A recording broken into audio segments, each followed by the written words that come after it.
마음이 무너지는 순간 인생도 함께 무너진다. 그러나 이 말을 듣는 순간 보이지 않던 복의 문이 조용히 열린다. 지금 이 법문을 듣고 있다면 이미 인연은 시작되었다. 사람들은 묻는다. 왜 나는 이렇게 힘든가? 왜 나에게만 일이 꼬이는가? 왜 애써도 삶이 나아지지 않는가? 부처님은 분명히 말씀하셨다. 삶이 괴로운 이유는 세상이 나를 괴롭혀서가 아니라 내 마음이 이미 흔들리고 있기 때문이라고. 마음이 불안하면 말이 거칠어지고, 말이 거칠어지면 인연이 끊어지며, 인연이 끊어지면 복은 발길을 돌린다. 이 흐름을 모른 채 사람들은 운명만 탓한다. 부처님은 운명을 탓하지 않으셨다. 오직 마음 하나를 바로 보라고 하셨다. 마음이 바르면 길은 스스로 열린다. 이것이 수천 년을 이어온 진리다. 지금 이 순간 복이 막힌 사람의 특징이 있다. 첫째, 지나간 일에 마음을 묶어둔다. 둘째, 아직 오지 않은 일을 미리 두려워한다. 셋째, 자기 자신을 너무 가혹하게 대한다. 이 셋이 모이면 삶은 무겁게 가라앉는다. 아무리 좋은 말, 좋은 인연이 와도 받아들일 힘이 없다. 그래서 부처님은 가장 먼저 이것을 내려놓으라 하셨다. 지금 이 숨에 머물라. 숨은 거짓이 없다. 과거도 없고 미래도 없다. 오직 지금만 있다. 숨에 머무는 순간 마음은 뿌리를 찾는다. 지금 이 법문을 듣는 동안 숨이 들어오고 나가는 것을 3번만 느껴보라. 아무 판단도 하지 말고 잘하려 하지도 말라. 그저 숨이 살아있음을 알아차리면 된다. 이 단순한 실천이 흐트러진 마음을 모으고 깨진 운의 흐름을 다시 잇는다. 복은 멀리 있지 않다. 복은 마음이 고요해질 때 자연히 따라온다. 오늘 이 말을 들은 사람은 이미 복의 문 앞에 서 있다. 다음 문을 열 준비가 되었는지는 지금 이 순간의 마음에 달려 있다. 이 말이 입에서 나오는 순간 복은 등을 돌리고 조용히 사라진다. 아무 소리도 내지 않고 아무 흔적도 남기지 않는다. 그래서 사람들은 모른다. 왜 삶이 이렇게 퍽퍽해졌는지. 사람의 인생을 망치는 것은 큰 사건이 아니다. 하루에도 수십 번 내뱉는 말, 마음속에서 되뇌는 생각 하나가 서서히 길을 막는다. 부처님은 분명히 보셨다. 사람을 가장 먼저 가난하게 만드는 것은 돈이 아니라 말이라고. 나는 원래 이런 사람이다. 어차피 안 된다. 내 팔자는 원래 이렇다. 이 말들은 겸손도 아니고 현실도 아니다. 스스로를 꺾는 가장 무서운 저주다. 이 말을 반복하는 순간 마음은 문을 닫고 복은 들어올 길을 잃는다. 복은 당당한 마음을 좋아한다. 거만한 마음이 아니라 자기 자신을 함부로 대하지 않는 마음을 따른다. 부처님은 제자들에게 이렇게 가르치셨다. 자기 자신을 해치는 말은 칼로 몸을 베는 것과 다르지 않다고. 말은 씨앗이다. 뿌리면 반드시 자란다. 안 된다를 뿌리면 안 되는 삶이 자라고, 나는 부족하다를 뿌리면 부족함이 커진다. 그렇다면 무엇을 끊어야 하는가? 첫째, 스스로를 낮추는 말. 둘째, 남과 비교하는 생각. 셋째, 이미 지나간 일을 되씹는 습관. 이 셋은 복을 말려 죽이는 가뭄이다. 아무리 공덕을 쌓아도 이 마음이 계속되면 열매는 맺히지 않는다. 지금부터 딱 하나만 실천하라. 부정적인 말이 올라오는 순간 입을 다물고 속으로 이렇게 말하라. 지금 이 마음을 내려놓는다. 이 한 문장은 주문이 아니다. 마음을 멈추는 브레이크다. 멈추는 순간 흐름이 바뀐다. 복은 애써 부르는 것이 아니다. 스스로 밀어내지만 않으면 이미 와 있다. 오늘 이 법문을 들은 사람은 이미 하나를 끊었다. 그 순간부터 삶의 공기가 달라지기 시작한다. 얼굴은 숨길 수 없다. 마음이 먼저 얼굴에 찍힌다. 그래서 부처님은 얼굴을 보면 그 사람의 삶이 보인다고 하셨다. 복이 없는 사람의 얼굴에는 공통점이 있다. 굳어 있다. 늘 긴장해 있다. 눈이 바쁘고 이마가 무겁다. 아무 일도 없어도 이미 싸울 준비가 되어 있다. 이 얼굴에는 복이 오래 머물지 못한다. 복은 편안한 자리를 찾는다. 불안이 가득한 얼굴에는 잠시 스쳐갈 뿐 눌러앉지 않는다. 반대로 복이 머무는 사람의 얼굴에는 분명한 표시가 있다. 웃음이 많아서가 아니다. 잘생겨서도 아니다. 힘을 뺀 얼굴이다. 마음을 내려놓은 얼굴이다. 부처님 곁에 있던 제자들은 처음부터 훌륭하지 않았다. 실수도 많았고 욕심도 많았다. 그러나 한 가지는 같았다. 자기 마음을 다그치지 않았다. 사람들은 스스로를 몰아붙인다. 왜 이 정도밖에 못하냐고, 왜 아직도 이 모양이냐고 속으로 매일 채찍질한다. 그 순간 얼굴은 굳는다. 그 굳은 얼굴 위로 복은 앉지 않는다. 오늘부터 하나만 바꾸면 된다.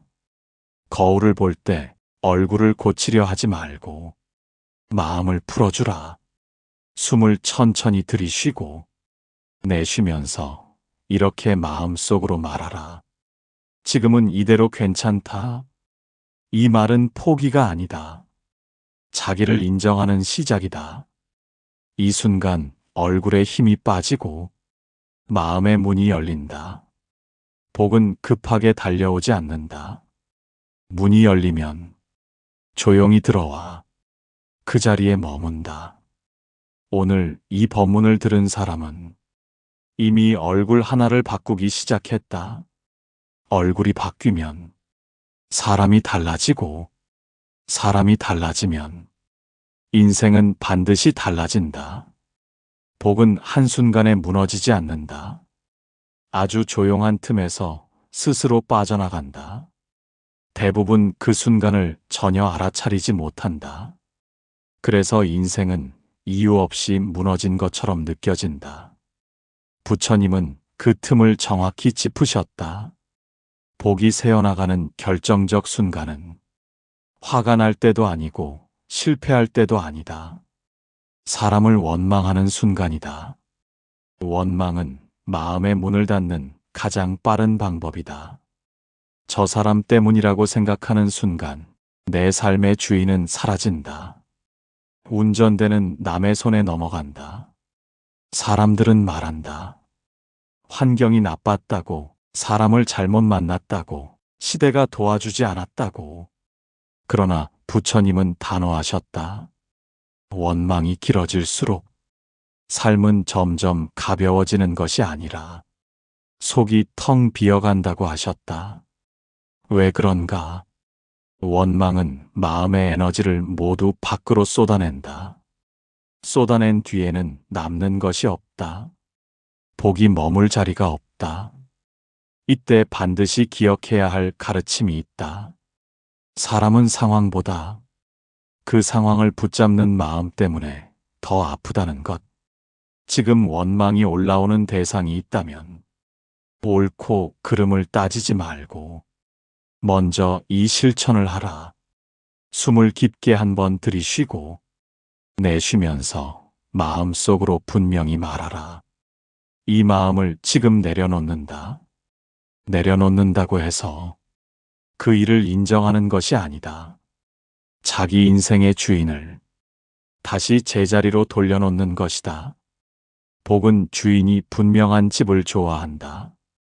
늘 남 탓이 가득한 집에는 들어와도 오래 머물지 않는다.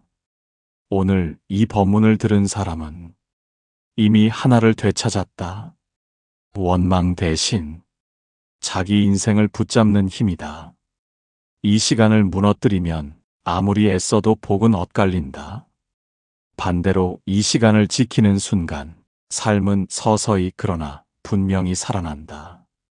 사람들은 바쁘다고 말한다. 먹고 사느라 여유가 없다고 말한다.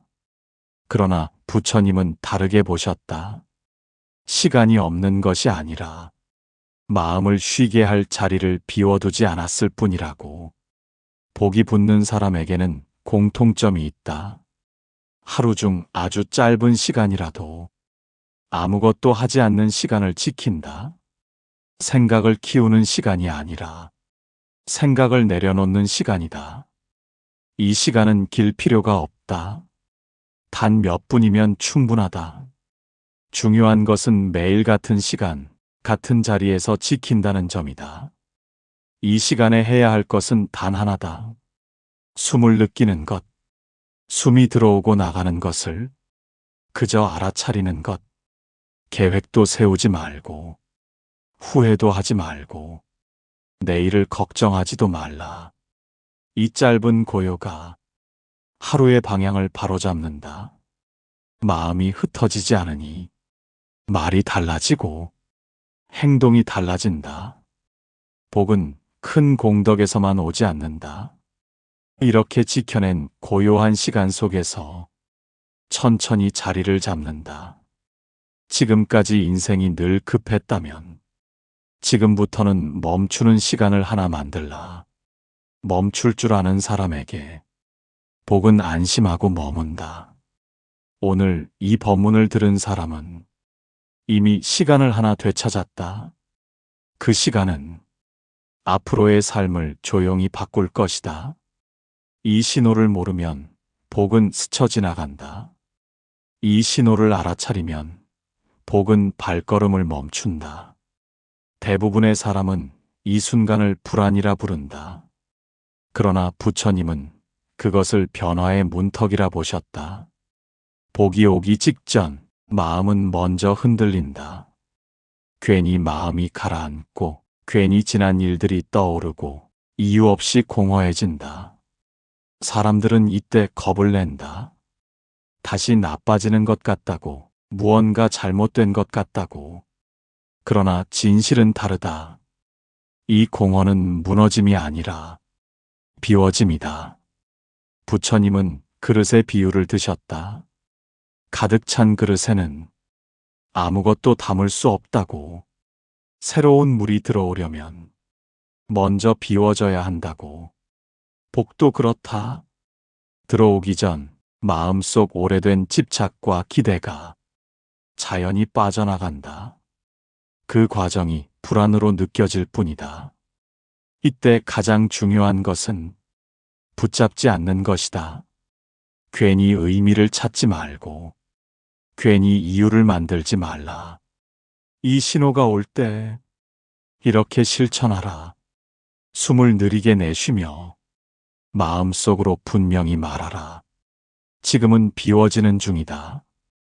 이 한 문장은 두려움을 막는 벽이 아니라 복이 들어올 문을 여는 열쇠다. 불안할수록 무언가를 더 채우려 하지 말라. 사람을 더 붙잡지 말고 말을 더 늘리지도 말라. 조용히 지나가게 두라. 이 시간을 잘 넘기면 복은 반드시 형태를 드러낸다.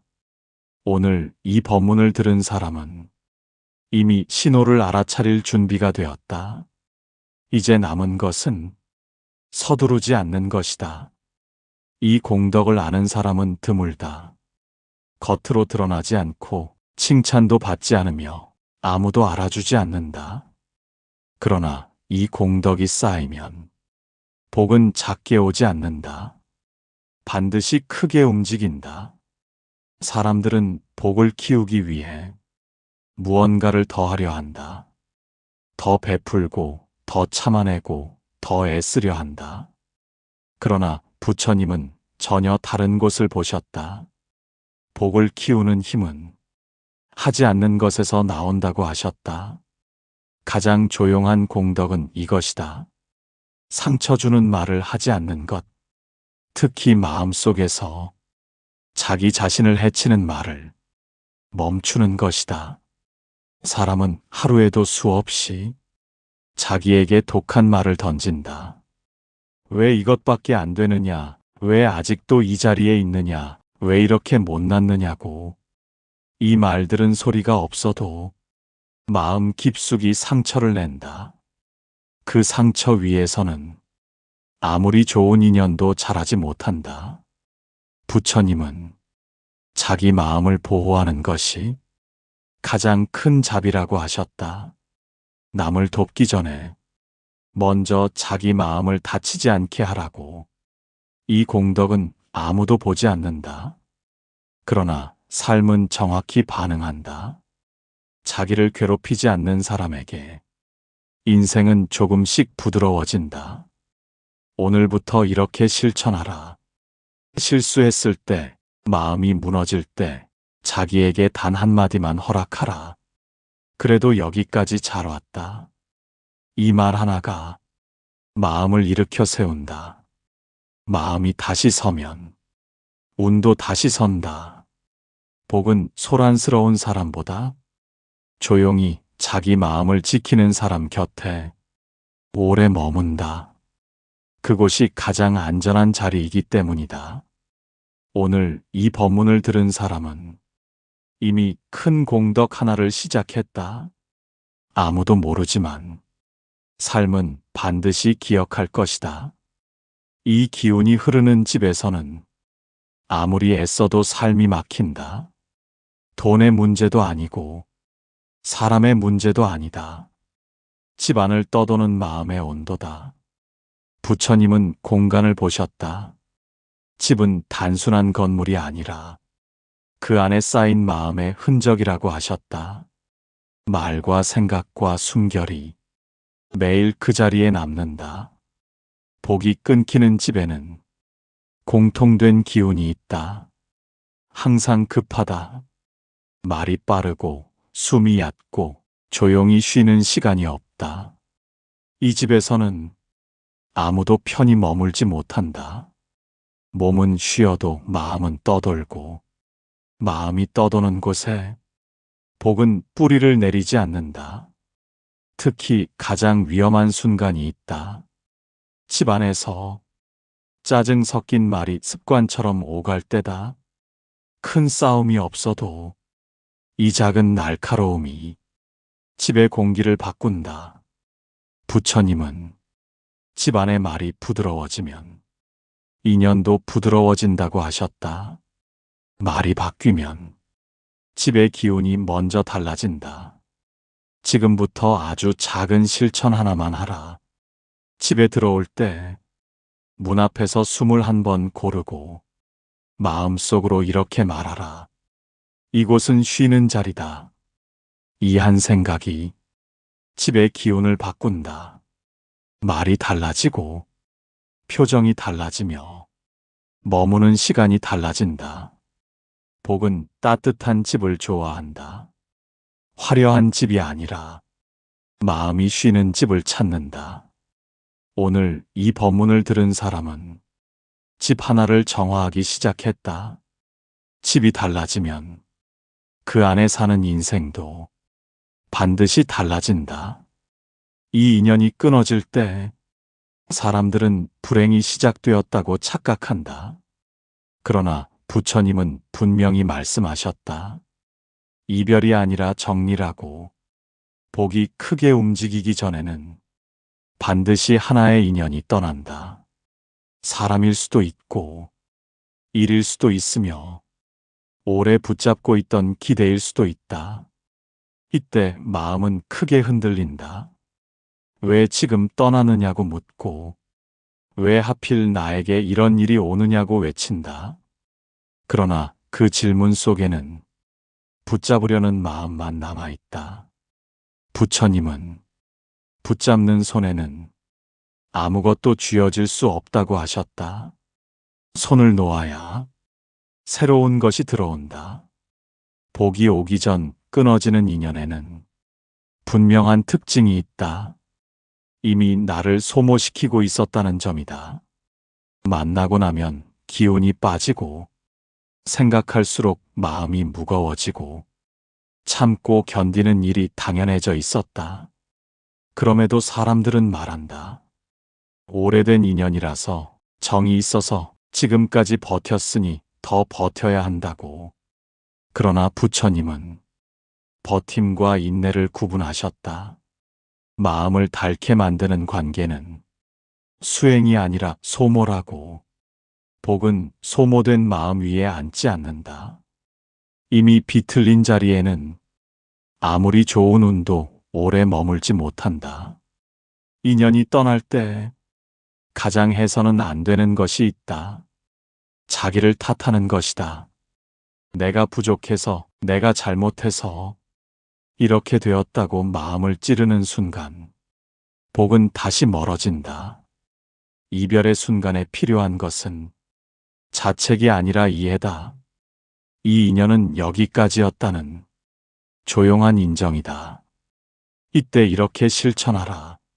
마음이 요동칠 때 숨을 깊게 내쉬며 마음속으로 분명히 말하라.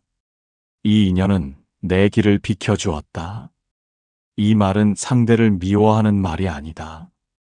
자기 삶을 존중하는 선언이다. 인연이 떠난 자리는 공허해 보인다. 그러나 그 빈자리는 비어 있기 때문에 새로운 복이 들어올 수 있다. 부처님은 떠난 인연을 붙잡고 우는 사람보다 보내고 고요해진 사람에게 더 큰 길이 열린다고 하셨다. 오늘 이 법문을 들은 사람은 이미 하나를 놓을 준비가 되었다. 그 놓음은 상실이 아니다. 다음 복을 맞이하기 위한 가장 조용한 준비다. 이 마음을 잃는 순간 복은 길을 잃는다. 이 마음을 지키는 순간 복은 굳이 부르지 않아도 스스로 머문다. 사람들은 묻는다. 도대체 무엇을 끝까지 지켜야 하느냐고. 수행이냐, 인내냐, 베풀미냐고. 그러나 부처님은 아주 단순한 한 가지를 말씀하셨다. 흔들리는 순간에도 자기 마음을 버리지 않는 것. 사람은 실패할 수 있다. 넘어질 수 있고, 늦어질 수 있고, 남들보다 뒤처질 수도 있다.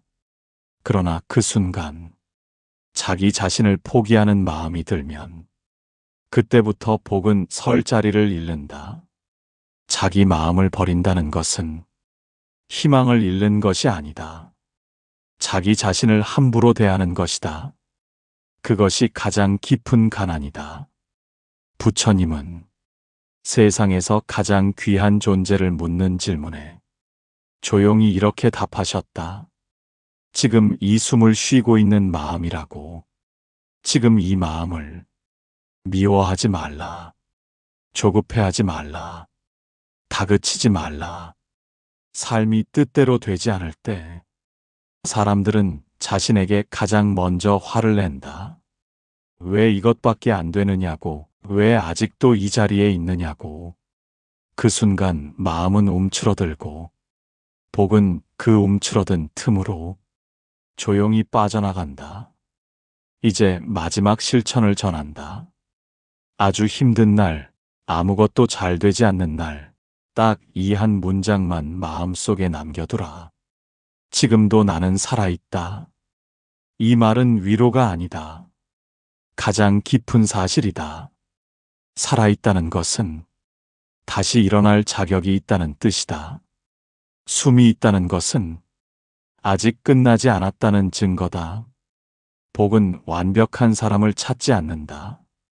자기 마음을 끝까지 놓지 않는 사람을 따른다. 비틀려도 다시 바로 세우고 무너져도 다시 숨을 고르는 사람 곁에 오래 머문다. 오늘 이 마지막 법문을 들은 사람은 이미 가장 중요한 것을 가졌다. 바로 자기 마음을 지키려는 의지다. 이 마음 하나만 지켜도 인생은 완전히 망가지지 않는다.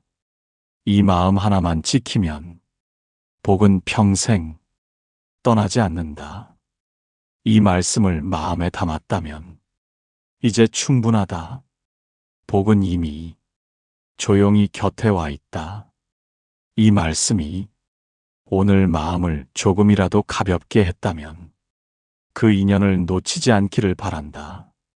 구독은 다음 법문으로 이어지는 인연의 약속이고, 좋아요는 이 말씀이 필요한 또 다른 사람에게 길을 내어주는 작은 공덕이다. 지금 마음에 남은 한 문장이 있다면 댓글로 조용히 남겨도 좋다. 말하지 않아도 마음은 이미 연결되어 있다. 이 채널은 조용히 듣고 천천히 바뀌는 곳이다. 앞으로도 마음을 살리는 말씀으로 곁에 머물겠다. 오늘도 숨이 편안하기를.